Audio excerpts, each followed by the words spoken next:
வெந்தயத்தால் நமக்கு ஏராளமான நன்மைகள் இருக்குது. இந்த வெந்தயம் ஒரு எதிர்ப்பு சக்தி உள்ள பொருள். இந்த வெந்தயத்தில் எக்கச்சக்கமான நன்மைகள்லாம் ஒளிஞ்சிருக்கு.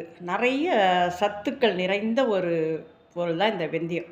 இந்த வெந்தயத்தில் அமினோ அமிலம் அப்படின்ற ஒரு இன்சுலின் சுரக்கிறத அந்த அமிலம் என்ன பண்ணுது, இன்சுலின் அதிகமாக சுரக்க வச்சு சர்க்கரை நோயாளிகளுடைய கட்டுப்பாட்டில் வைக்குது.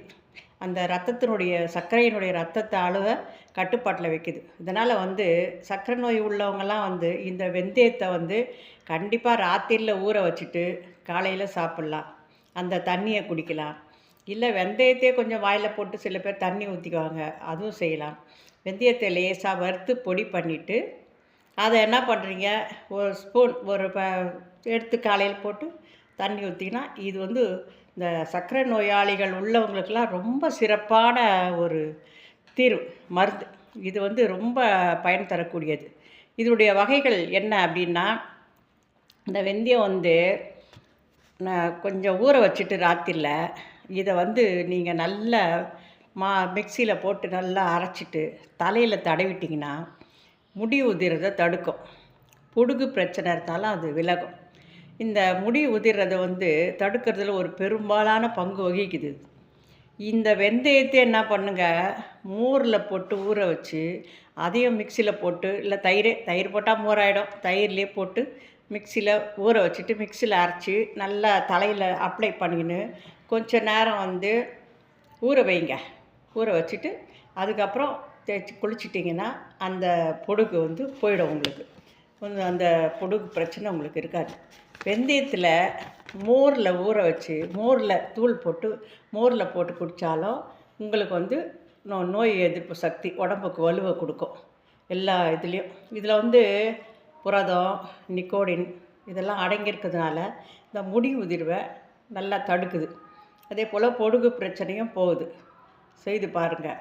வெந்தயத்தை வெந்தயக்கீரை இருக்குது, வெந்தயக்கீரை வாங்கி அதை மிஸ் பண்ணவே பண்ணாதீங்க. அது அவ்வளோ ரொம்ப நல்லது. அதை வாங்கி அந்த கீரையை நீங்கள் பருப்பு போட்டு கடையலாம், கூட்டாகவும் வச்சிடலாம். சப்போஸ் என்னால் காலையில் செய்ய முடியல அப்படின்றவங்க இந்த வெந்தயக்கீரை நல்ல பொடியாக அரிஞ்சிட்டு காலையில் தோசைக்கு ஊற்றுற மாவில் போட்டு கலக்கிடுங்க. ஏன்னா குழந்தைங்களாம் சாப்பிடுவாங்க, அவங்களுக்கு ஒன்றுமே தெரியாது. அதை போட்டு நீங்கள் தோசை சுட்டு கொடுத்தீங்கன்னா அந்த வெந்தயக்கீரையில் ரொம்ப சத்து இருக்குது. கால்சியம், அப்புறம் அது விட்டமின் கே. இந்த விட்டமின் கே பெண்களுடைய கர்ப்பப்பையில் வர அந்த ஓவரி பிரச்சனை இதெல்லாம் அது தீர்க்கும். அதுபோல் விட்டமின் சி இருக்குது. இந்த விட்டமின் சி நோய் எதிர்ப்பு சக்தியை கொடுக்கும். விட்டமின் ஏவும் இருக்குது. இந்த ஏ எல்லாத்துக்கும் கண் பார்வை அந்த மாதிரிலாம் இருக்கிறதுக்கெல்லாம் யூஸ் ஆகும். அதனால் இதில் நிறைய சத்துக்கள் இருக்கிறதுனால இந்த கீரையை நீங்கள் மாவில் போட்டு கலந்து பிள்ளைங்களுக்கு கொடுக்கலாம். இல்லை எல்லாருக்குமே சாப்பிட்லாம், தோசையாக சாப்பிட்லாம், நல்லாயிருக்கும். அதே போல் இந்த வெந்தயத்தை நீங்கள் என்ன பண்ணுறீங்க, அரிசிக்கு நம்ம மாவு ஊற வைக்கும்போது நல்லா தாராளமாக கொஞ்சம் வெந்தயம் போடுங்க. அது கசப்பெல்லாம் ஒன்றும் தெரியவே தெரியாது. அவ்வளோ மாவில் நல்லா வெந்தயம் போட்டு பண்ணிங்கன்னா உடம்புக்கும் நல்லது. அந்த வெந்தயத்தை சர்க்கரை நோயாளிங்க இல்லை எல்லாருமே சேர்த்துக்கலாம். வெந்தயம் உடம்புக்கு சேர்க்கறது அவ்வளோ நன்மை. நீங்கள் அதை தவறாமல் சேர்த்துக்குங்க. ஏன்னா இதில் அதே போல் நீங்கள் சாம்பார் வச்சா கூட கொஞ்சம் சாம்பாரோ இல்லை ஏதாச்சும் வச்சிங்கன்னா நீங்கள் கொஞ்சம் அந்த வெந்தயத்தை போட்டு தாளித்து பாருங்கள், ரொம்ப மணமாக இருக்கும். வெந்தயத்தை குழம்பே வைக்கலாம். வெந்தயத்தை வறுத்து பொடி பண்ணிவிட்டு குழம்பு கூட்டி அதில் கொதிக்கும்போது இந்த வெந்தயத்தூளை போட்டு இறக்குனீங்கன்னா ரொம்ப மணமாகவும் இருக்கும், உடம்புக்கும் ரொம்ப நல்லது.